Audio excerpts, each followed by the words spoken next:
delighted to be able to talk to this audience. I don't need to introduce what journals do, because of course we know that journals are the bad guys in all of this. So I'm going to try and move on from that and come up with some creative solutions. I wanted to take a couple of themes that came out yesterday. When Gerd Antis introduced us, he said that we're here to make progress in this complex world, which I sort of take quite seriously.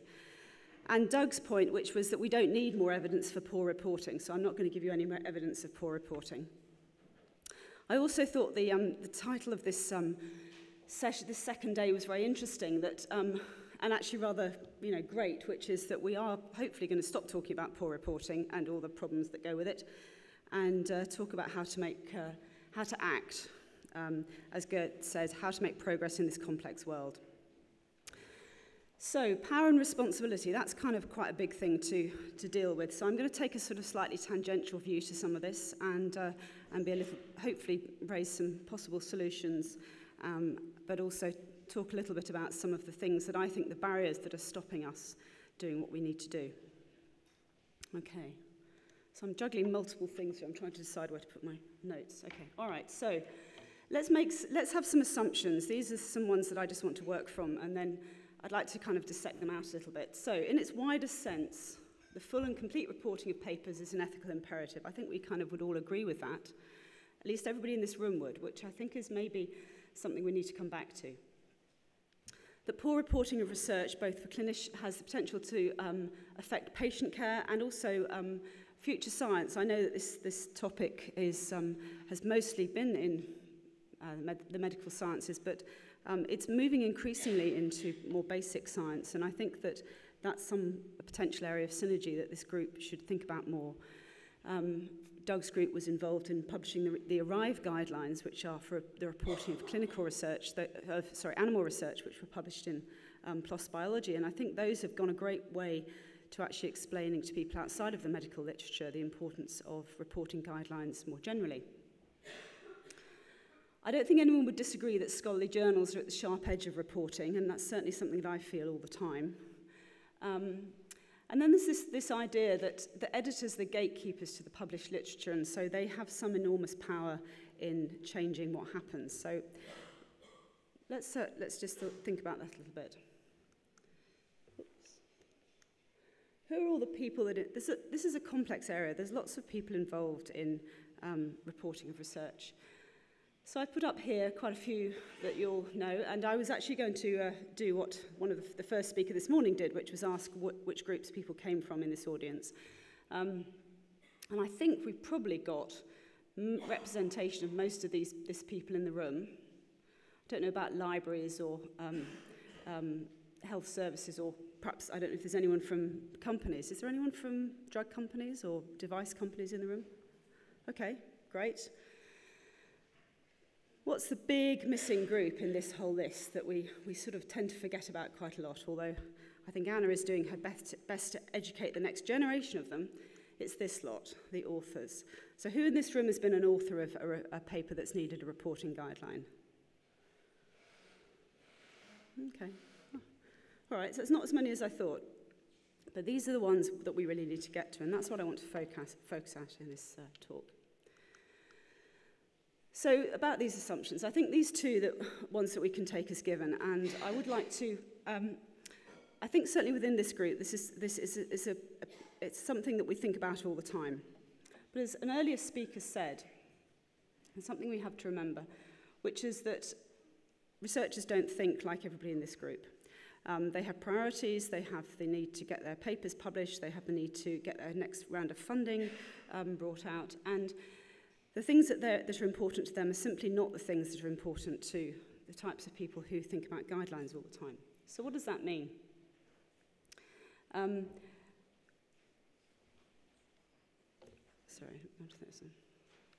I think we need to change very fundamentally the way that we ask people to think about guidelines.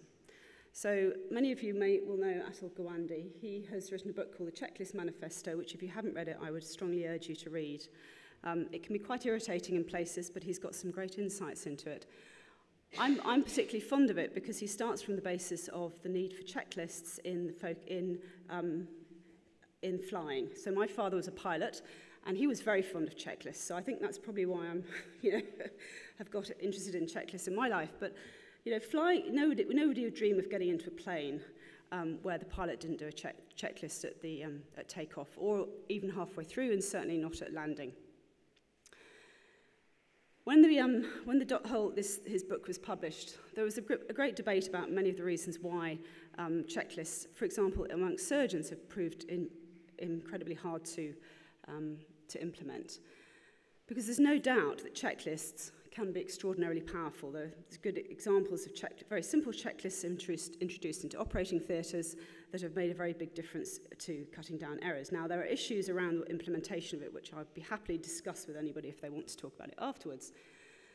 But this was the point that Gawande makes time and time again, which is the biggest roadblock is pushback from highly trained experts who are offended by the idea of checklists because they know how to do this stuff already, don't they? Thanks very much. And they don't want to be told how to do it. How do we get past that? The next thing is the assumption around editors being the gatekeepers to the published literature. So my primary job as an editor. I have a secondary role in that I'm also the chair of the Committee on Publication Ethics, so I there represent and discuss ethics with a lot of editors. So I'm very embedded in the editorial world.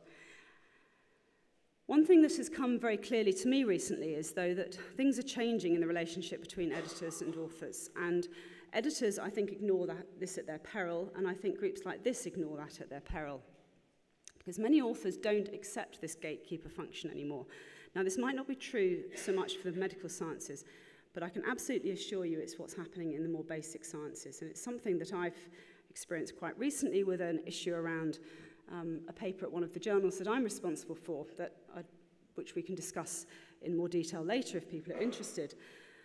But what the pushback came, and it came in a very public forum, i.e. on social media, was that authors no longer think that editors have the right to dictate what they do. The second thing that is part of this whole issue is that journals have the best of intentions, and so one of my problems is I sit in meetings when I'm hearing Sally Hopewell, and she's about to present her latest paper on how journals are not complying with some guideline or the other. And I'm sort of sinking lower and lower in my seat because I'm expecting her to talk about the PLOS journals. And I have to say I'm very grateful yesterday she didn't. Because I know that even in journals such as mine, where we publish these guidelines, our adherence is not fantastic. And that's not because we don't want to do it. What else is going on? There are issues around resources, there are issues around attitudes, issues around technology.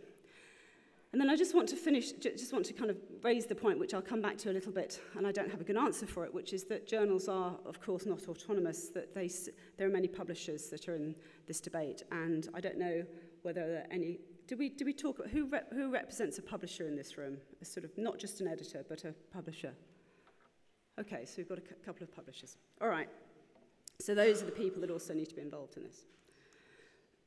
So, as I said, one of the great things about the PLOS journals is that our authors tell us like it is, okay? So this was from a PLOS Medicine author survey in 2009, when I think this probably was from a rejected author. I mean, you can kind of guess from what they say. But they were very directly criticising the fact that editors and journals who attempt to be elite are not reflecting what is the current practice at the moment. I'm particularly fond of this statement. The excessive power of editors in deciding on suitability for journals is corrupting. 5 minutes. Okay, you can't ignore that kind of comment. We hear that very frequently. And as I say, this was in a private comment to us on an author survey. We've heard it more publicly.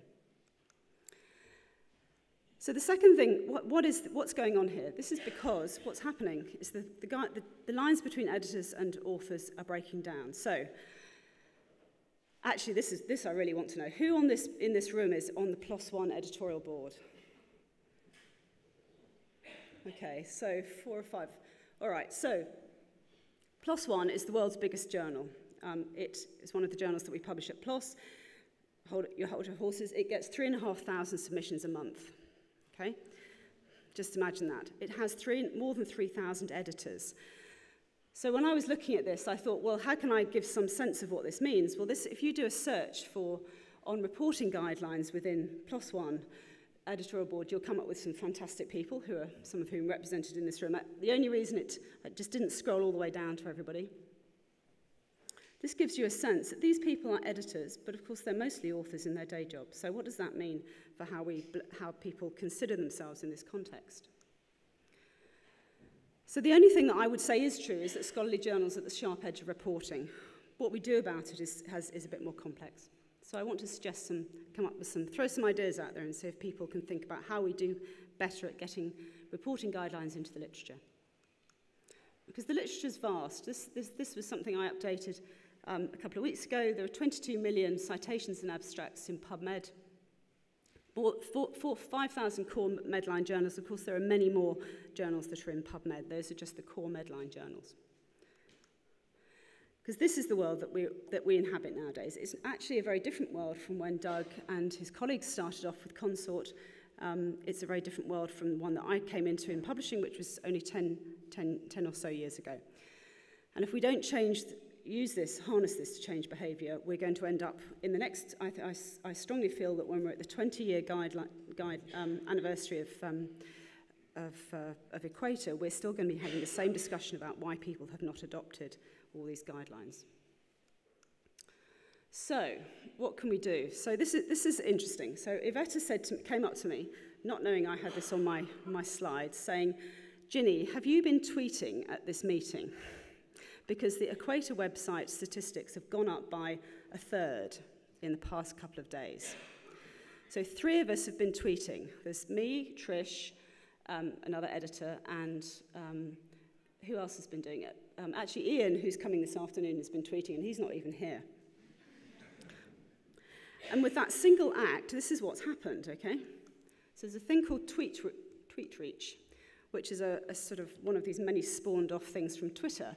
And this I put this up last night. I did this analysis last night. And what it shows that the fact that only 4 of us were tweeting, we didn't actually put many tweets out there.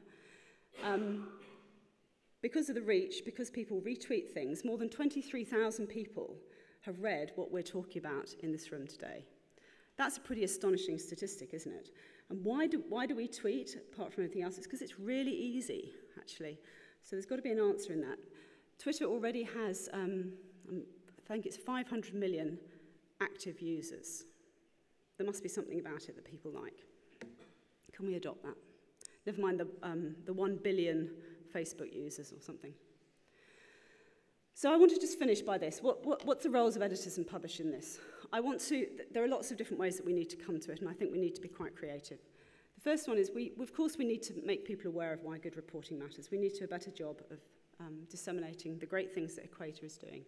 There are similarities with COPE, and I'll show you a slide of that. COPE is the Committee on Publication Ethics, where it has become embedded in what editors are expected to do. Make it a core part of business as usual. We have to think differently. We have to enable integration of guidelines in current practice. We have to keep it simple. That's the one message I would urge out there. It's no longer, people aren't interested in ticking boxes on paper anymore. You've got to integrate it into their electronic workflow. You've got to target. Okay. I've got one more slide. Target the right people. You've got to collaborate, and there are lots of people out there that we can do this with. COPE, let me just show you. This is why COPE has been, I think, as successful as it has been. And I'm going to highlight Liz Wager, who's somewhere in the audience, who is the ex-chair of COPE, who passed this job on to me in March. During her time at COPE, we went from a few hundred members up to 7,000. That's because all the publishers decided it was important and they joined up. I'll go on. Another great example of collaboration, Orchid. You're all going to have IDs in a year's time. It's a collaboration between all these publishers. It's going to make a fundamental difference to how you work. You need to understand that. And in the end, what we need to do is to nudge authors to do the right thing, because this is something that I found absolutely fascinating. It was published in 2010. It's how do you get researchers to do things?